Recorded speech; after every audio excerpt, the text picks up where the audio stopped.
menyampaikan atau mengingatkan kepada seluruh jamaah mengenai ada sebuah kewajiban yang selama ini kita lalaikan atau kita lupakan. Seperti yang disampaikan guru kita kemarin oleh Syekh Syarifuddin Nabi, beliau berkata bahwasannya perintah Allah yang paling utama adalah mengenai sholat.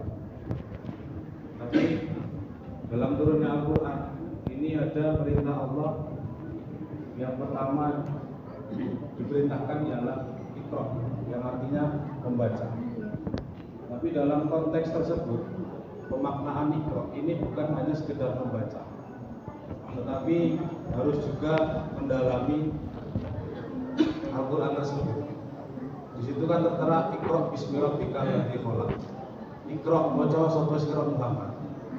Al-Quran, ayat Al-Quran tegese Quran. Jadi di situ bukan hanya mengenai membaca Al-Quran saja, tapi harus disertai dengan pendalaman atau pembelajaran lebih lanjut mengenai Al-Quran tersebut. Bismi rabbika, kelawan nyebut asmone pangeran sira. Sira sinten? Sira Nabi Muhammad. Di sini jadi pada saat turunnya wahyu Quran surat Al-Alaq ayat 1 sampai 5, di situ Nabi Muhammad perintah yang pertama itu bukan sholat atau sebuah sirah, boten sumtu, kesumta, poso sebuah sirah Muhammad, boten. Tapi nopo, Iqra, moco sebuah sirah Muhammad. Tapi pemaknaan moco sebuah sirah ini boten atau bukan dalam artian membaca saja. Saya maklumi lagi, bukan dalam artian membaca saja, tapi juga ada pendalaman dalam Al-Quran tersebut. Kenapa saya mengingatkan hal ini demikian? Karena bahwasanya akhir-akhir ini banyak yang menyampaikan atau melupakan kewajiban mengenai belajar ini. Dengan dalil apa? Satu, kesibukan dalam bekerja atau mencari uang. Ini urusan dunia. Terus bagaimana dengan urusan akhirat? Urusan akhirat akhirnya dilupakan. Dengan apa? Dengan salah satunya tadi beribadah sholat, zakat, puasa yang kita sedang jalani. Ini ibadah-ibadah ini itu tentunya harus disertai dengan ilmu. Guna apa? Guna untuk memahamkan kita bahwasannya mana yang benar, mana yang salah. Sebagai contoh, ada orang sholat subuh, dia tidak paham mana yang benar, mana yang salah. Pertama dia menggunakan kunut. Dia mengatakan bahwa kunut itu tidak boleh. Akhirnya dia mengganti, dia menggunakan kunut. Setelah itu sholat tidak menggunakan kunut, ada lagi yang mengucapkan bahwa sholat itu harus menggunakan kunut karena itu termasuk sunnah apa? Sunnah yang bila ditinggalkan itu harus diganti dengan sujud sahwi. Nah, ini kalau tidak memiliki ilmu seorang tersebut, maka dia akan mengalami kebingungan. Mana yang benar, mana yang salah. Satu mengatakan demikian, satunya lagi mengatakan demikian. Apabila dia memiliki ilmu, maka dia akan menjawab, Pak, ini benar. Ini benar. Kalau kunut itu tidak wajib, tapi sunnah apa? Kata siapa? Kata siapa? Kunut itu sunnah.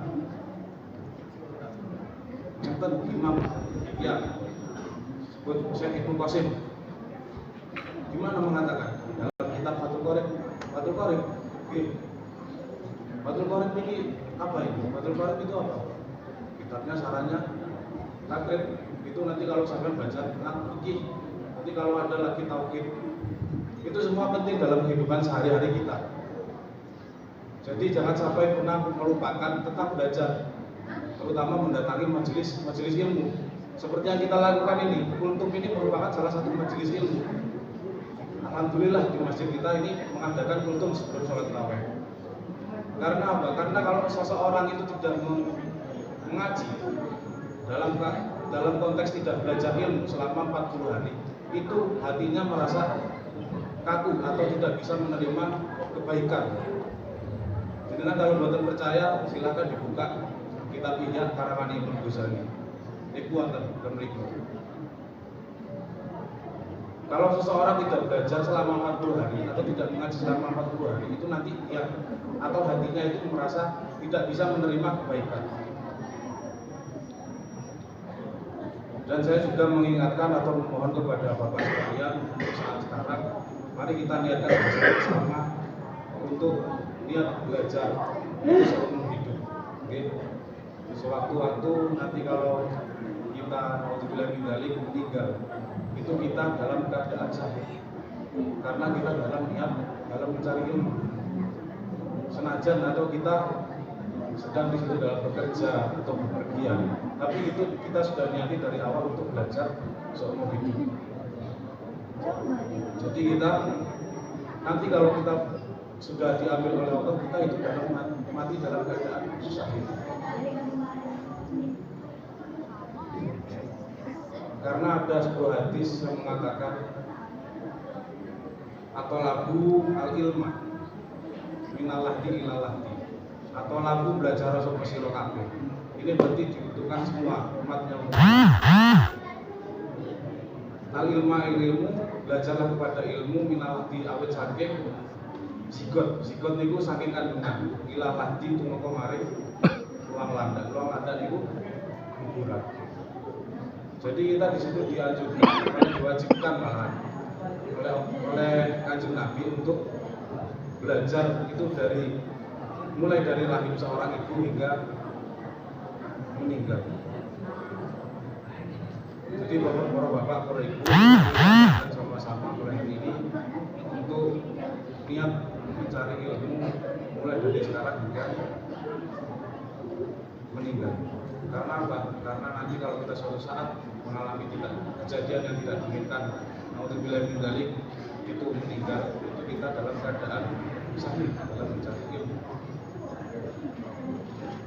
Oke, cukup sekian dari saya, kurang lebihnya mohon maaf. Mudah-mudahan yang saya sampaikan ini bisa menjadi ilmu buat jenengan, bisa barokah buat jenengan. Allah yang wali sahabat Rasulullah barokah ilmu Al-Fatihah. Assalamualaikum warahmatullahi wabarakatuh.